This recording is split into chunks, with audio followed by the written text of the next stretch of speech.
ನಾನು ಟಿಪ್ಪು ನದಾಫ್. ನನ್ನ ಆತ್ಮೀಯ ಗೆಳೆಯರಾಗಿರ್ತಕ್ಕಂಥ MK ಶೇಖ್ ಅವರು ಬರೆದಿರುವ ಕವಿತೆಯನ್ನು ನಿಮ್ಮ ಮುಂದೆ ಪ್ರಸ್ತುತಪಡಿಸ್ತಾ ಇದ್ದೇನೆ. MK ಶೇಖ್ ಅವರು ಹಲವಾರು ಕೃತಿಗಳನ್ನು, ಕಥೆಗಳನ್ನು, ಕವಿತೆಗಳನ್ನು ಬರೆದಿದ್ದಾರೆ. ಅದರಲ್ಲಿ ಬರೆದಿರ್ತಕ್ಕಂಥ ಒಂದು ಕವಿತೆಯನ್ನು ಪ್ರಸ್ತುತಪಡಿಸ್ತಾ ಇದ್ದೀನಿ. MK ಶೇಖ್ ಅವರು ಬರೆದಿರುವ ಈ ಒಂದು ಕವಿತೆಯ ಶೀರ್ಷಿಕೆ ಹೀಗಿದೆ: ಹೌದು, ನಾ ಸತ್ತಿದ್ದು ನಿಜ. ಹೌದು, ನಾ ಸತ್ತಿದ್ದು ನಿಜ.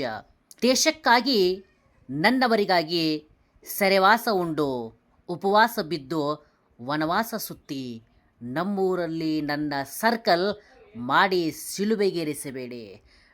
ಹೌದು, ನಾ ಸತ್ತಿದ್ದು ನಿಜ. ಆಂಗ್ಲರನ್ನು ಒದ್ದೋಡಿಸಲು ಗುಂಪುಗಟ್ಟಿ ಮುಂದಾಗಿ ಅವರ ಚಂಡಾಡಿದ್ದು ನಿಜ.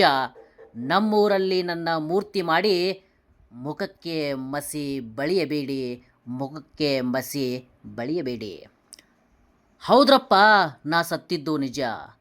ದೇಶಕ್ಕಾಗಿ ಮನೆ ಬಿಟ್ಟು ನಡೆದು, ಅರೆ ಹೊಟ್ಟೆ ಉಂಡು, ಅರೆ ಬಟ್ಟೆ ತೊಟ್ಟು, ಆಂಗ್ಲರ ಕದ್ದು ನನ್ನವರಿಗೆ ಹಂಚಿದ್ದು ನಿಜ.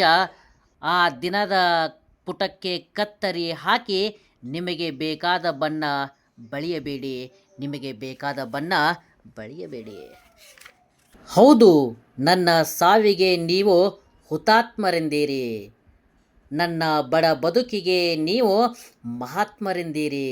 ನಿಮ್ಮ ಬದುಕೆ ನಮಗೆ ಪಾಠವೆನ್ನುತ್ತಾ ಹೆಜ್ಜೆ ಹೆಜ್ಜೆಗೂ ನಿಮ್ಮ ಜಾತಿ ಧರ್ಮದ ಪಾದದಿಂದ ನನ್ನ ತುಳಿಯಬೇಡಿ, ಧರ್ಮ ಪಾದದಿಂದ ನನ್ನ ತುಳಿಯಬೇಡಿ. ಮಹಾತ್ಮರನ್ನಾಗಿಸಿ ಮೂರ್ತಿ ಮಾಡಿ ಪೂಜಿಸುವರೆಂದು ನಾ ಹೋರಾಡಲಿಲ್ಲ. ಭಾರತದ ಭವಿಷ್ಯದ ಭಾರ ಇಳಿಸಲು ಸತ್ತವನು ನಾನು. ಭಾರತದ ಭವಿಷ್ಯದ ಭಾರ ಇಳಿಸಲು ಸತ್ತವನು ನಾನು. ಎತ್ತರದ ನನ್ನ ಮೂರ್ತಿ ಮಾಡಿ ಕತ್ತಲೆಯಲ್ಲಿ ಬಂದು ನನ್ನ ಮುಖ ಮುರಿಯಬೇಡಿ, ಕತ್ತಲೆಯಲ್ಲಿ ಬಂದು ನನ್ನ ಮುಖ ಮುರಿಯಬೇಡಿ. ನೀವು ನನ್ನ ಸಾವನ್ನು ಸಲಹುವುದೂ ಬೇಡ, ನೀವು ನನ್ನ ಸಾವನ್ನು ಸಲಹುವುದೂ ಬೇಡ. ನನ್ನ ಮೂರ್ತಿಯ ಮುಂದೆ ಕೀರ್ತಿ ಪತಾಕೆ ಹಾರಿಸುವುದೂ ಬೇಡ. ನನ್ನ ಹೆಸರಿನ ಜೈಕಾರ ಮಂಪರಿನಲ್ಲಿ ಮರೆತು ಕೂಗಲೂ ಬೇಡಿ.